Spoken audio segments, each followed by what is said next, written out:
U substitution. So, ito ay ginagamit natin sa pagkuha ng solution. So, antiderivatives.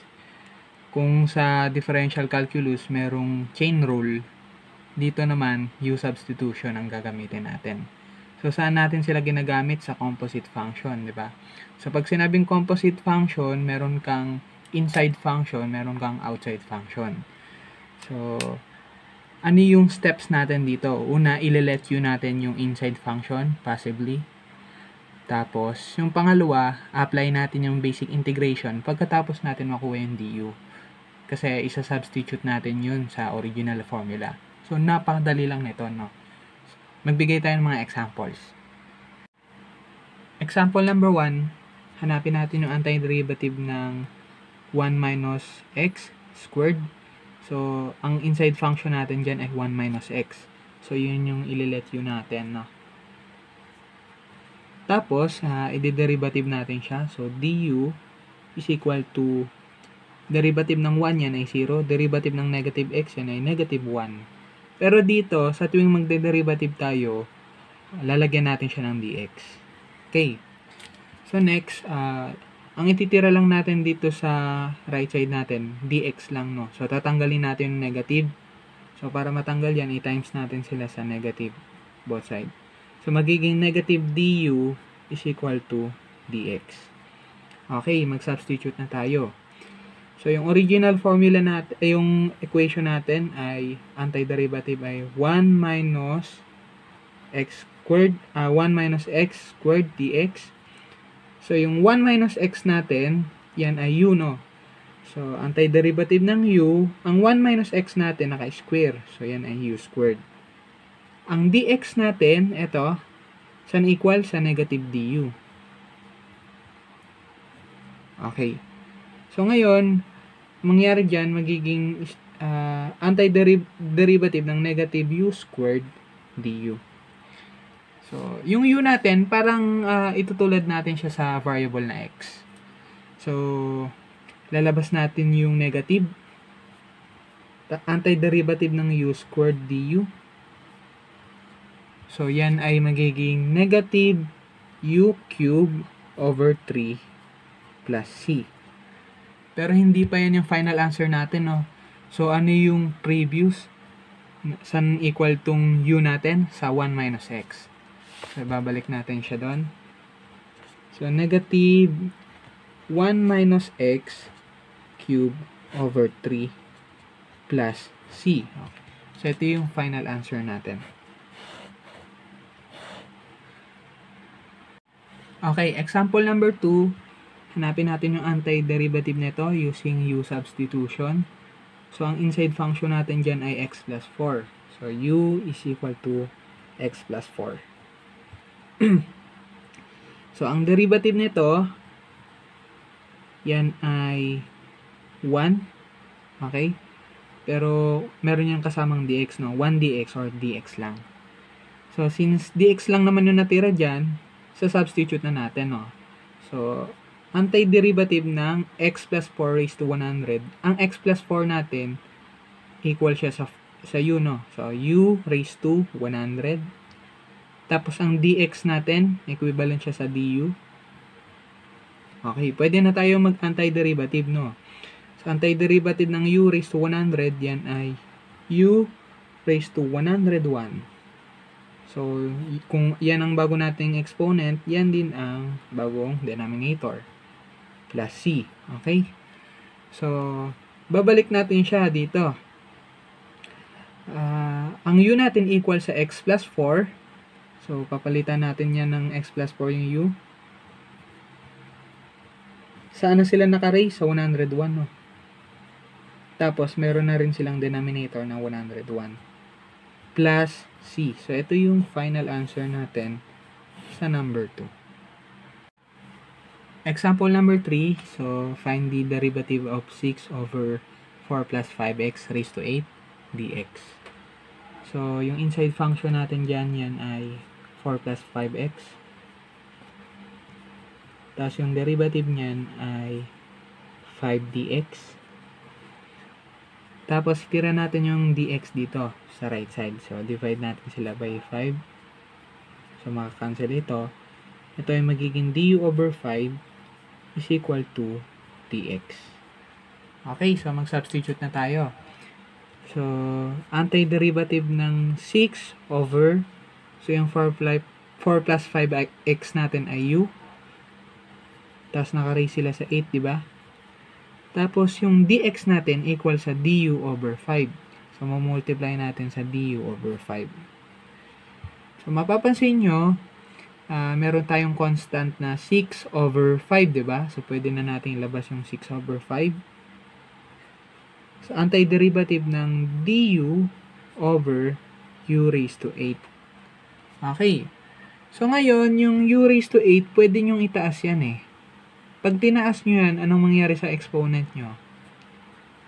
Magiging negative. So, magiging u raised to negative 8 yan, du. Okay, apply natin yung power formula, no? Sa basic integration. So, 6 over 5, mumultiply natin saan? Sa antiderivative ng u raised to negative 8, which is u raised to negative 7. So, mag-add kasi tayo ng 1 dyan. So, ang denominator natin ay negative 7 din. Plus c. Okay. So, ano yung magiging final answer natin? So, hindi pa pala kasi may u tayo, no? 6 times u. So, yan ay 6. By the way, pwede nating ibaba yung u raised to negative 7, no? So, ang matitira na lang sa taas ay 6. So, ito ay 5 times negative 7. Yan ay negative 35. Tapos, yung nasa baba, u raised to positive 7 na. Kasi binaba na natin. Plus c. So, ano yung value ng u natin? Yan ay 4 plus 5x. So, magiging final answer natin ay negative 6 over 35 times 4 plus 5x raised to 7 plus c. So, ito yung final answer natin sa number 7. Sa number 3. Okay? Okay. So, hanapin natin ang antiderivative ng square root ng 2x minus 1 dx. So, yung inside function natin dyan ay 2x minus 1. Tapos, ang derivative niyan ay 2 dx, di ba? So, itira natin yung dx sa kabila. So, magiging du over 2 is equal to dx. So, substitute natin. So, antiderivative ng square root of, so, ang 2x minus 1 equal sa u. Tapos, yung dx natin equal sa du over 2. So, du over 2. Multiply ito. So, ibig sabihin, etong denominator natin na 2, pwede nating ilabas yan, no? Constant yan eh. Yan ay 1/2, diba? So, antiderivative ng square root of u du. So, dyan tayo mag-apply ng basic integration formula. Diba yun yun? Power. Mag-add tayo ng 1 dito. So, bago tayo mag-add, i-transform natin itong radical sa exponent na fraction. So, magiging 1/2 antiderivative ng u raised to negative 1/2 du. Okay. So, 1/2 multiply natin sa u raised to 1/2 plus 1 over 1/2 plus 1 plus c. Okay. So, 1/2 times u. So, ang 1/2 plus 1 natin na exponent yan ay 3 over 2, di ba?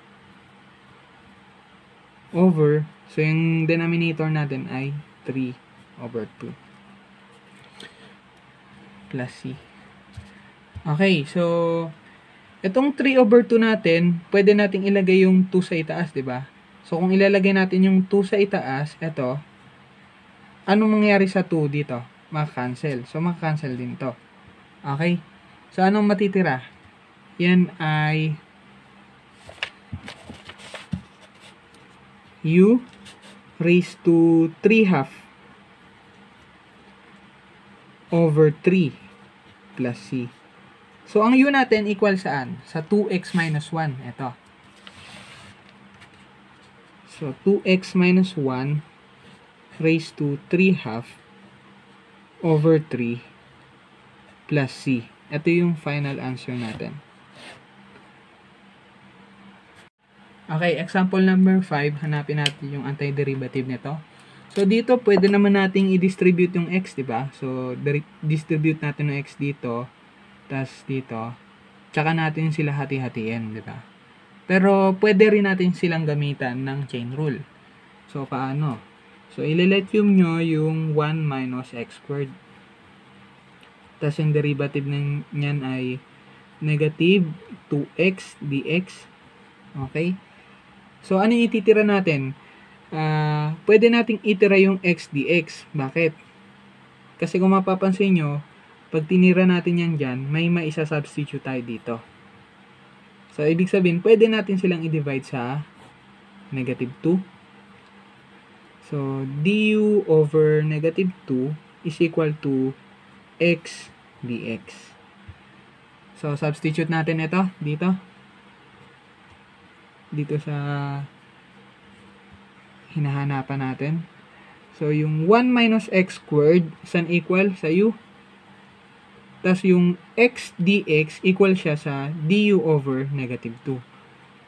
So, negative du over 2. So, itong negative 1 half, pwede nating ilabas. So, magiging negative 1 half yan. Tapos, antiderivative ng u du. So, pwede na natin itong gamitin ng power formula, no? So, negative 1 half, so, antiderivative ng u du, yan ay u squared over 2 plus c. So, mapapansin nyo, pwede natin i-multiply itong negative 1 half dito. So, magiging negative u squared over 4 yan, plus c. Tapos, yung u natin equal saan? Sa 1 minus x squared. Ito. So, final answer natin, 1 minus x squared over 4 plus c. So, ito yung final answer natin.